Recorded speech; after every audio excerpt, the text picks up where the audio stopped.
Alright,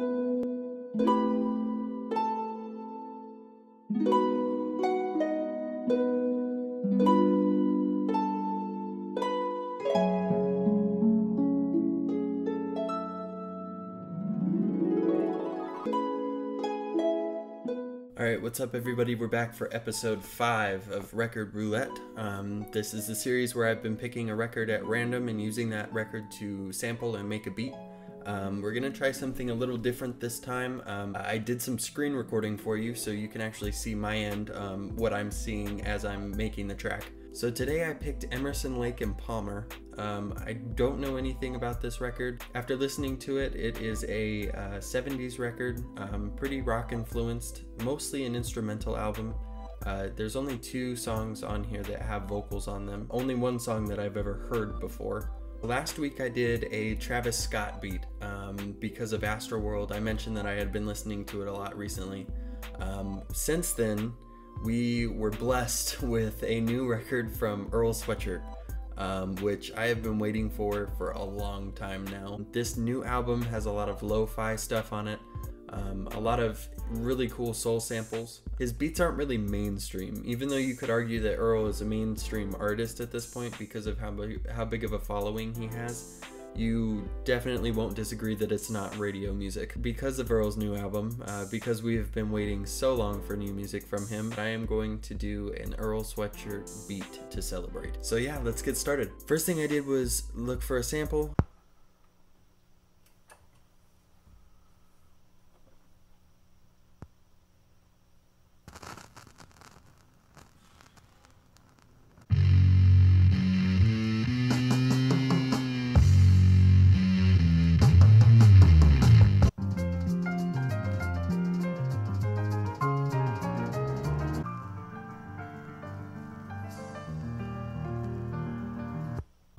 After I found my sample, I immediately began chopping it up.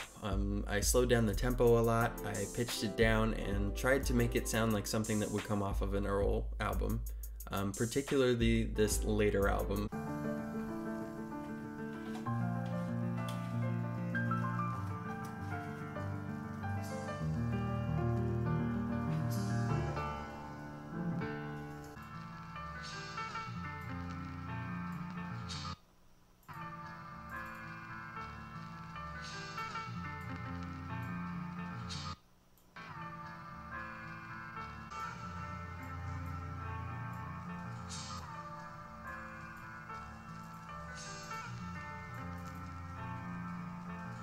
The next thing I did was start to go to work on the drums. The drums were really important for this one. Most of the time when I'm making a beat, I use presets, whether it be packs that I've bought online with different sample sounds or just presets that I have in my software.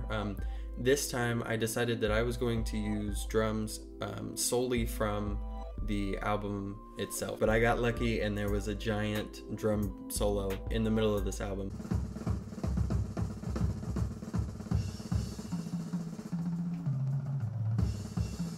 I took my kick, my snare, and my hi-hats from that sample.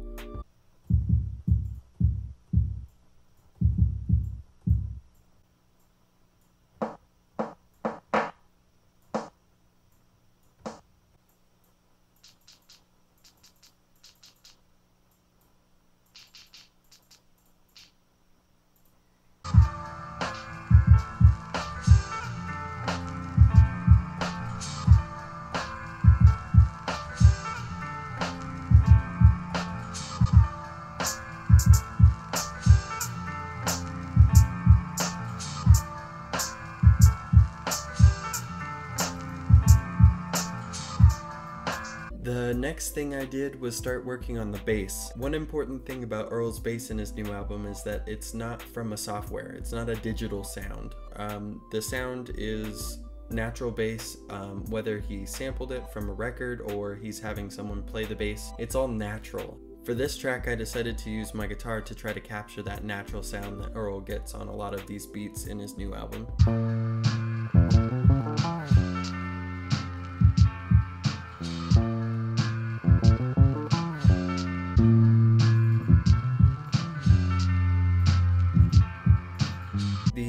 thing that I did with this track was make a beat change.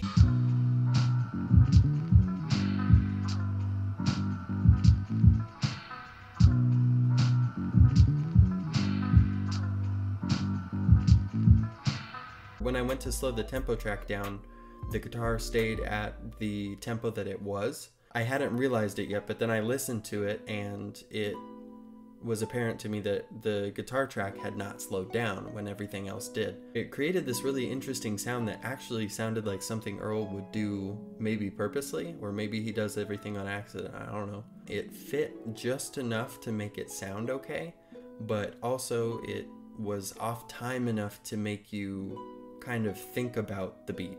It sounded pretty cool for an accident. I don't know, it worked out really well. So here's a clip of the portion of the record that I sampled, followed by what I did to the sample and then the final beat.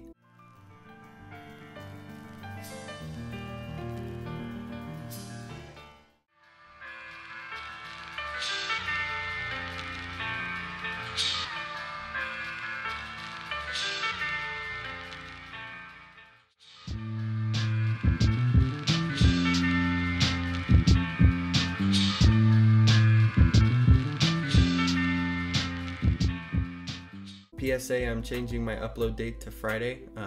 That way you have the weekend to watch it and I have a little bit more time to make the video. If you liked the video, go ahead, like, subscribe. Let me know in the comments if you liked seeing my process a little bit more as far as what I see on my screen. And we'll see you next week.